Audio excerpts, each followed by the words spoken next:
in that case, 3 of which are deceased now. Durk is the only living. What's up, Truth Team? It's your girl, Mickey Truth, SC's #1 urban blog and the queen of paperwork. In today's video, we got to get back into the Durk case. It's kind of oddly, like, the timing is wild, right? Because in one of the recent filings, and again, shout out to Durk's imaginary manager over there on Twitter that always comes with a fresh paperwork drops, and that's who we're going to use today, right? But they mentioned the Atlanta case, right? That included Durk, Vaughn, and Bezu. So I'm like, oh wow. But let's get into the paperwork. We have Mickey Truth. Who is this? You got Mickey Truth kicked out. Shout out Mickey. Let's get one thing clear. This your girl, Mickey Truth.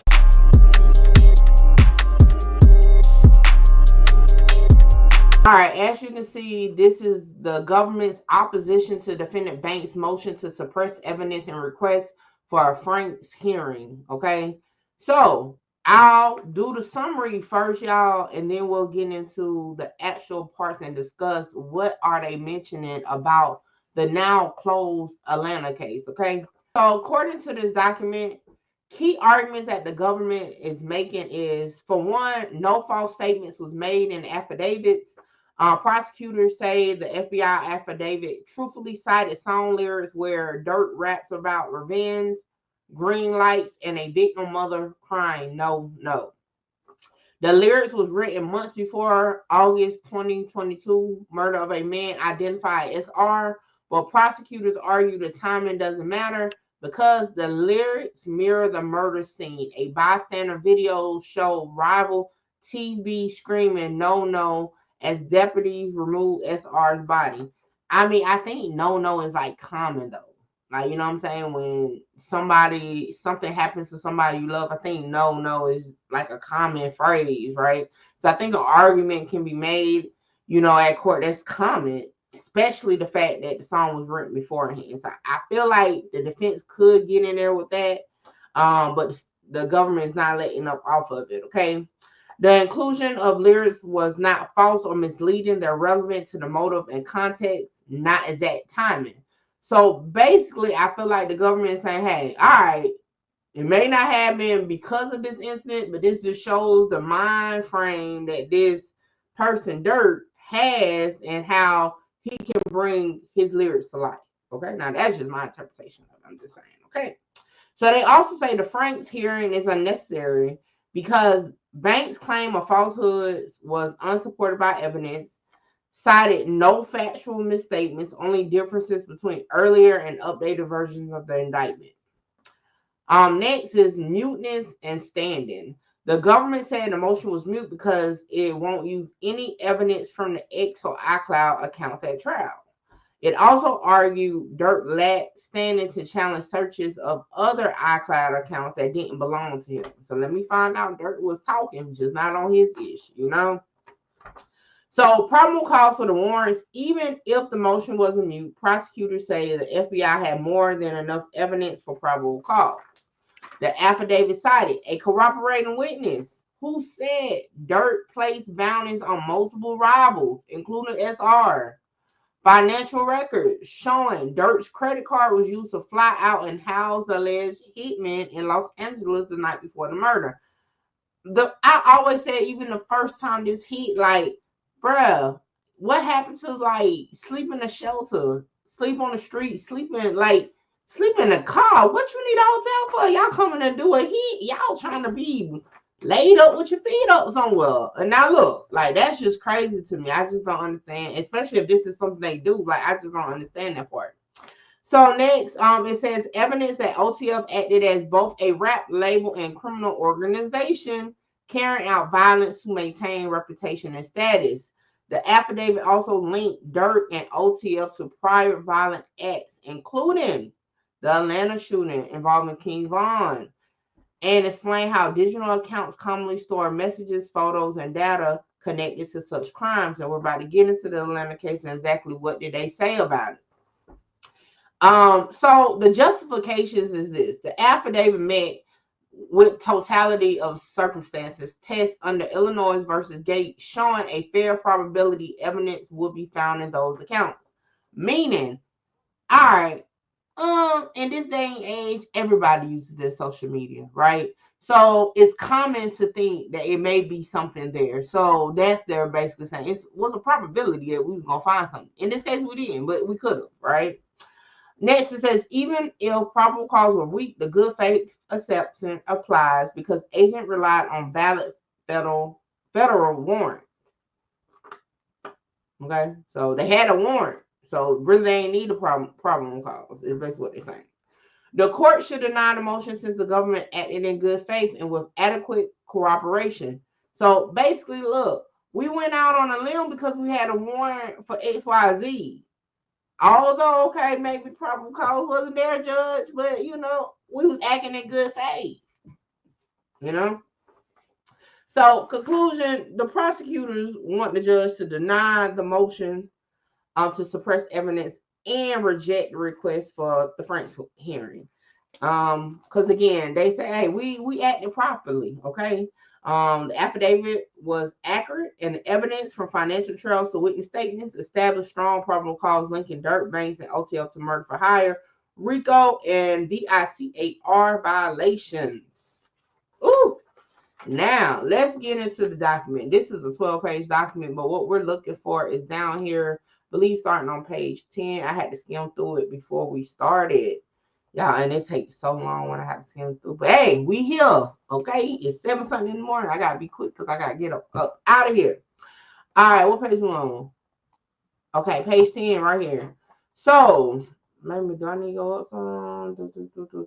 So, like I was telling y'all in my summary, this is where they got that from. It said to establish probable cause to search for evidence related to violations of the RICO and DICAR statutes. The affidavit also contains information about OTL structure and history of violence, specifically based on the FBI agent's review of law enforcement reports, conversations with other law enforcement agents, and conversation with CW1. Who the F is snitching OTL? Jesus. The affidavit states that in addition to OTF's status as a rap collective, OTF also acts. I already said all that. All right. So the affidavit further stated that CW1 provided information about shootings and other overt actions that OTF members and associates took to commit violence on behalf of OTF. The affidavit then provided a specific example of racketeering activities in which defendant Banks and the other OTF members participated, specifically an Atlanta robbery turned shooting in which defendant Banks and Davon Bennett were both charged with attempted murder and participation in criminal street gang activity. That is the case where Bezul was on it. Hella Bands was on it. 4 people was charged in that case, 3 of which are deceased now. Durk is the only living defendant off that case. Alex, who is the victim, he is still alive. He's in the feds. So that case is crazy that it's still being brought up, but nevertheless, they were charged with criminal street gang activity, although it was thrown out. But again, everybody is deceased besides Durk and the victim. Okay. It then goes on to say, lastly, the affidavit contain detailed opinions based on the special agent's training and experience regarding the behavior of those involved in murder for hire and or racketeering offenses, and that evidence related to those offenses was likely to be found in the digital accounts to be searched. Now, I'll just say this.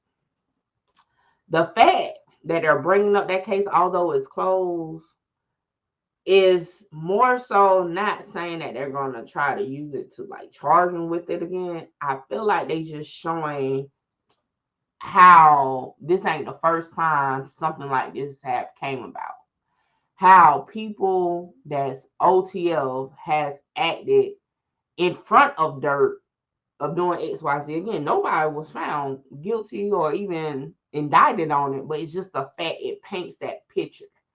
And the fact that the government can just free fall with that one because everybody is deceased. They're not going to say nothing. Hell, he's on trial. He's the only one on this case that was part of that Atlanta case. So to use it as an overt act or for evidence is going to be interesting. It kind of makes me feel like, have they reached out to Alex though to cooperate with this? I mean, not saying he will. I'm just wondering. I wonder if they reached out to him. Because again, y'all know I spoke to him and he said it wasn't like that. It was whatever. But interesting.